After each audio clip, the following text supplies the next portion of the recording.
અને એ મહેલ હીરા માણેક સોના ચાંદીથી રત્નોથી જડિત હતો. દાસ દાસીઓ નોકર ચાકર હાથી ઘોડા સુસજ્જિત આ મહેલને જોયું. સુદામા ભૂલા પડ્યા. સુદામાને થયું કે હું ભૂલો પડ્યો છું. શું મારી ઝૂંપડી હતી, મહેલ ક્યાંથી આવી ગયો? એટલામાં સૈનિકોએ અંદર જઈને સમાચાર આપ્યા કે હે સુશીલાજી, કોઈ ભિક્ષુક બ્રાહ્મણ પધાર્યા છે.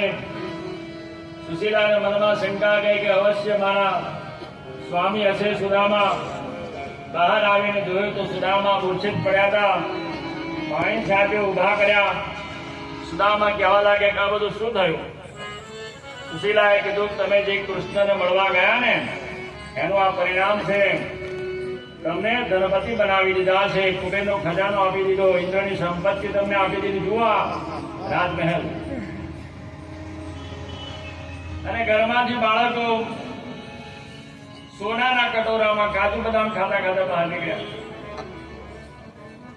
એક સમય એવો હતો કે ખાવાનું અન્ન નહોતું, અને એક સમય એવો આવ્યો સોનાના કટોરામાં સૂકો મેવો ખાતા ખાતા બાળકો બહાર નીકળ્યા. આ દિવસ સુદામાને ખૂબ આનંદ થયો કે શ્રી કૃષ્ણએ અનંત કૃપા વરસાવી છે. એટલે પરમાત્મા જયારે આપવા બેસે ને ત્યારે પાછું વળીને જોતા નથી.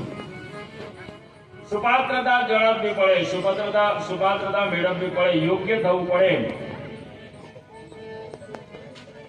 યોગ્ય થઈ જાય, યોગ્ય સમય આવે એટલે પરમાત્મા આપણને આપી દે.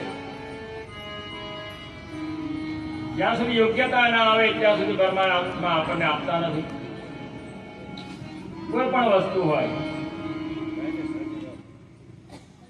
આ સુદામાનું ચરિત્ર જે સાંભળશે એના જીવનમાં ક્યારેય દરિદ્રતા રહેશે નહીં.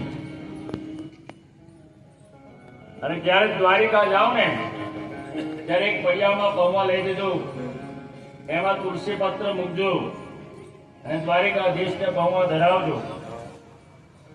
તો આપણા જીવનમાં પણ જે કઈ દરિદ્રતા હશે, જે કઈ ઉણપ હશે એ ઉણપ પૂર્તિ થઈ જશે.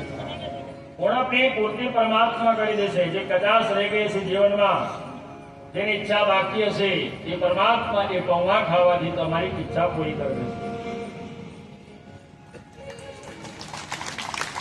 દ્વારિકા જાઓ ત્યારે પૌવા ધરાવવાનું ભૂલતા નહીં. યાદ રાખજો, પૌવા ઘરેથી લઈ જવાના. સુદામાની જેમ પોટલી વાળી ત્યાં જઈને પડિયામાં કાઢવાના, તુલસી પત્ર બધાવવાનું ને દ્વારિકાધીશને કહેવાનું